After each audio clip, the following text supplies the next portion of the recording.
どうも、カレーキックスゆうへいです。このチャンネルはね、スニーカーを中心に、基本はカスタムとかね、これから出てくるスニーカーの話だったりとか、今まで出てきてたスニーカーの話だったりとか、そういうのを中心に、あとは、ただの雑談とかも含めてね、こう、いろんな話をして、こいろんな人と共有したいなっていうチャンネルを作りたいなと思って始めました。うーん、でも、もともと僕自身がこうなんかスニーカーとか靴とかが好きで、そっちの分野の業界で働いて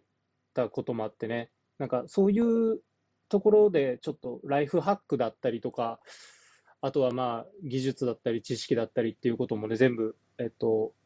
織り交ぜながらね、こう番組を作っていければいいななんて思ってます。硬いな。んで、だからそんなチャンネルです。で、今回はね、ま自己紹介ということもあって、今、こんなん作ってますよって、ここに見えてますけどね、うーんと、フォースワンの今、アッパーをね、制作中なのと、これ、迷彩がね、すごい、ニベ革って言って、可愛い革なんですけど、本来はね、あんまり使われないところを迷彩柄にしちゃったっていう、こういう、なんて言うんでしょう、革のね、問屋さんの紹介なんかもね、今後できたらいいかななんて思ってます。僕は基本浅草に靴の材料は買いに行ったりとかするんですけど、革はね、見に行かなきゃダメだね。東急ハンズとかでも売ってるんで、ちょっと割高かなとは思うんですけど、そんなに量いらない一足分だけでいいよとか、あとはパーツだけね、こう変えたいよなんていうカスタムしたい人たちは、それでもいいんじゃないかななんて思います。問屋で買うとね、本当に、半裁って言って、牛一頭を、こベーって開いて、背中からこうスパンって割った半分が半裁って呼ばれるんですけど、だいたいそれが、あの、基本の販売面積になっちゃうんで、あの、そんなにいらないよっていう感じになる方もね、多いと思うんで、そういうところもね、問屋さんの話だったりとか、あとはうん、そう、許可が下りればだけど、問屋さんにね、アポイント取って、ちょっとそういうところの動画もね、撮らせてくださいとかね。問屋さん自身で YouTube やってるところとかもあるんで、詳しい説明とかもね、そういうチャンネルとかで、やってくれてるんでしょうけどね。僕の方からもなんかこう、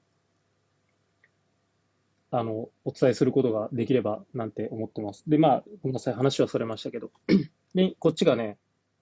ミュールタイプのエフォースワンをね、ちょっと作ろうかなと思って作ってみてます。今、まだソールが剥がれてて、で、これ、ソールはね、なんて言うんでしょう。こうやって作って、これラストって言うんですけど、ラストにね、こうやってかぶせて、で、全体的にシルエットが綺麗に見えるかどうかっていうのをね、こう、改めて見るためにね、これは、そういう、なんて言うんでしょう。試作のための用としてね、持ってるんで、あの、今こういう形になってます。なんで、新しくね、こう、作るときには、一足買ってきて、剥がしてっていうことから始めなきゃいけないんですけど、でも、いいとこまで来てるんですけどね、あと何が足んないのかなっていうところで、まだまだ全然、こう、頑張んなきゃいけないところでね、結構良さそうなんですけどね。あとは、細かいディテールだったりとか、修正しなきゃいけないところだったりとかもね、こう、見つけて作っていかなきゃいけない。こっちはもう簡単っていうか、フォースワンの型を起こして、ミシンで縫ってっていう、まんまね、フォースワンのこう素材買いしただけのカスタムになるんで、見にくいか、こうか、になるんで、そんなに大変ではないんですけどね、こう、ナイキが本来出してないものにするとか、ちょっと形を変えるっていうだけでもね、結構こう、型の修正っていうのは必要になってきて、その足の、結構ね、くるぶしの位置とかね、ミュールなんかは特にそうですけど、ベルトがね、こうない、当たっちゃって痛いとかね、そういうことがあると結局履きたくなくなっちゃってね、もったいなくなったりとかするんで、そういうくるぶしの位置に合わせての微調整だったりとか、じゃあベルトなくてもいいんじゃないかっていう話になると、今度、えっと、ミュール用のラストって言って、この型が、またミュール用のものになっちゃうんで、甲がね、低くなって、結局、フォースワンのシルエットじゃなくなっちゃったりとかするんですよね。だからそういうところのなんか、兼ね合いとかね、結構、ものづくりって何でもそうですけど、奥が深くて、ちょっと変えりゃいいだけじゃねえかよって思うけど、そこにはなんかこう、細かい寸法のズレがあったりとか、修正があったりとか、そういうのもあったりとかしてね。だからそういう、なんて言うんでしょう。こう、あんまり細かい世界だから、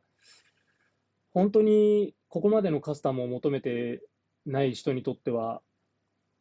どうなんだろう。でも見てて楽しい動画にはしたいなと思ってるんで、いろんなね、情報はこう投げていけたらなと思ってます。こういうね、その数種のね、このペロペロなんかもね、なんとかしたって、でもやっぱ、フォースワンだからね、数種ここまでこう、ちゃんと伸ばしたいなとか、ここで切っちゃうとなんかね、ちょっと待ってね。取れちゃった。こここで、ここで切っちゃうと、なんか、こうか。寂しいでしょ。やっぱここまでね、伸ばしてちゃんとした数種にしたいんですよね。裏はね、こんな感じなんで、ちゃんとここまで伸びてて、っていう形で作ったりとかしててね。面白い世界だなと僕は思ってて、なんでぜひね、いろんな人と共有したいなと。で、カスタムってやっぱいろんな方法があったりとか、種類があったりとかして、今なんかは結構ね、TikToker さんも別の YouTuber さんっていうか、YouTube に上げてる職人さんだったりとか、まあ、そういう専門の方とかね、っていうのもいるんでね、そういうところもね、参考にしていただけると、こういろんなカスタムが出てくると思うんですけど、今基本になってるのは、ペイントかな、色を変えてとかっていうのが主なカスタムだと思うんですけど、うーん、そうだな。それだけじゃなくて、もうちょっとこういうのが欲しいんだよなってなった時に、やっぱ必要になってくるんですよ。ですよ。うん、そうそうそう。だから、今後ね、なんか、こんなカスタムやりたいんだけど、当然、ミシンとかね、その工業用の機械なんていうのは高くてバカになんないんで、なんかそういうところのね、なんか相談なんかも受けながら、なんかいろんな人たちのいろんななんかオーダーに乗って、いろんなことができたらななんていうのも結構チャンネルの目的としてはあって、例えばこのミュールが本当に完成した時に欲しいって言ってくれる人がもし出てきてくれたとしたら、なんかそういう人たちにもね、なんかこう、作ってあげたいし、でもそういうオーダーをね、こう、聞くための機会をね、作るためにも、こういうチャンネルでね、発信していくのが必要かななんて思ってるんで、ぜひ、今日ね、1回目なんであれですけど、楽しみにして、いろんなコメント残してくれたりとかしてくれると嬉しいななんて思います。